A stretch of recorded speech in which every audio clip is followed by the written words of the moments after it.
Best way to start an investment club 2022 Part 2. Please like, share, comment, and subscribe. It would be most appreciated.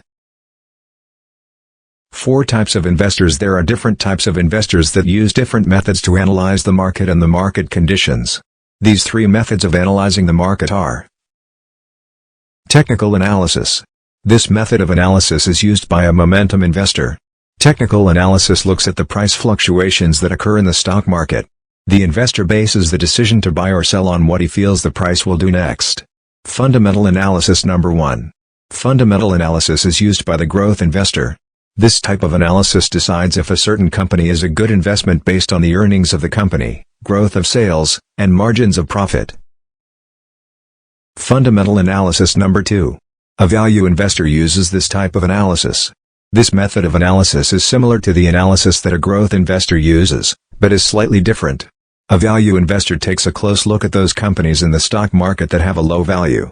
The investor looks for stocks that are currently cheap and low, but that have the potential to make a good comeback. Most investment clubs use the fundamental method of analysis to make most of their investing decisions. They find companies that are listed on the stock market that show good growth, profit, and earnings but that are still cheap to buy and haven't yet reached their potential.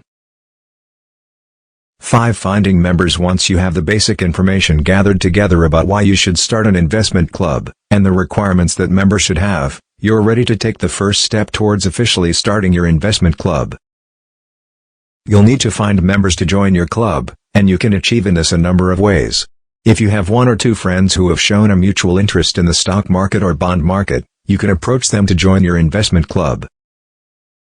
You can find other people who are interested in joining in your club by advertising in the newspaper or by posting notices on community bulletin boards.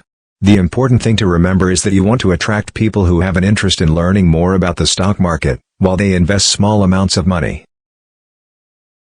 6. Election of officers. When the time arrives for the meeting of your investment club, you'll want to finalize some decisions that have to do with the way your club is run and organized. You'll want to determine some of the responsibilities that need to be met and what officers are going to be elected to handle those responsibilities. All positions should be clearly defined so that members can be elected to these positions. Keep in mind that all members of the club will have responsibilities, but when you elect officers, you'll have certain positions filled where members have a particular duty and task. Most investment clubs will have the following officers: president, vice president, treasurer, secretary, and education officer. When you elect members to fill the above positions, you're simply making sure that your club is run in an organized and efficient way. Keep in mind that all members of the club will have responsibilities, but when you elect officers, you'll have certain positions filled where members have a particular duty and task. Most investment clubs will have the following officers: president, vice president, treasurer, secretary, and education officer. When you elect members to fill the above positions, you're simply making sure that your club is run in an organized and efficient way. Subscribe for Part 3.